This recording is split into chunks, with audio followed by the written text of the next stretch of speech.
একদিন এমন অবস্থা হয়ে যাবে, যখন তোর মৃত্যুটা যখন হয়ে যাবে, তখন তোর নামে রহমতুল্লাহ এটা লাগাই দিবে। কেউ যায় তোমার লাশটা যখন লড়াইয়ের মধ্যে আনবে, আত্মীয় স্বজনরা আসবে, কেউ যাবে পাশ কাটার জন্য, কেউ যাবে গাছ কাটার জন্য, কেউ যাবে তোমার কাপড়ের জন্য, কেউ যাবে তোমার জন্য গরম পানি দেওয়ার জন্য। ও নারায়ণগঞ্জের গাউসিয়ার মুসলমান, তুমি কিসের জন্য বসে আসো? আত্মীয় স্বজনরা আইসা তোমার জন্য গরম পানির ব্যবস্থা করবে। কেউ যাবে গাছ কাটার জন্য, কেউ যাবে বাস কাটার জন্য,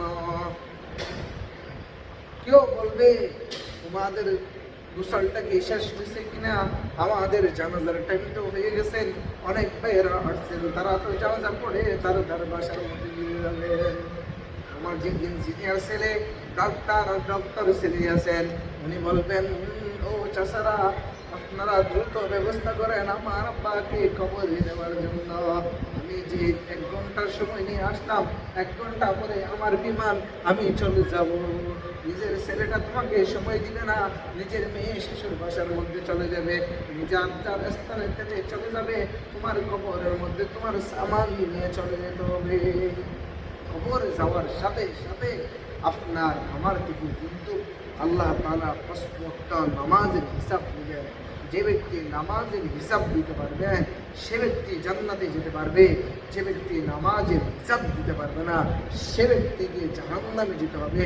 সেজন্য এখান থেকে আমার আপনার কিন্তু ও নারায়ণগঞ্জের গাউসিয়ার মুসলমান ভাইয়েরা আমার, তোমার নেতাগিরি খেতাগিরি সব কিছু তুমি ফেলে দাও, তুমি আল্লাহওয়ালা হয়ে যাও।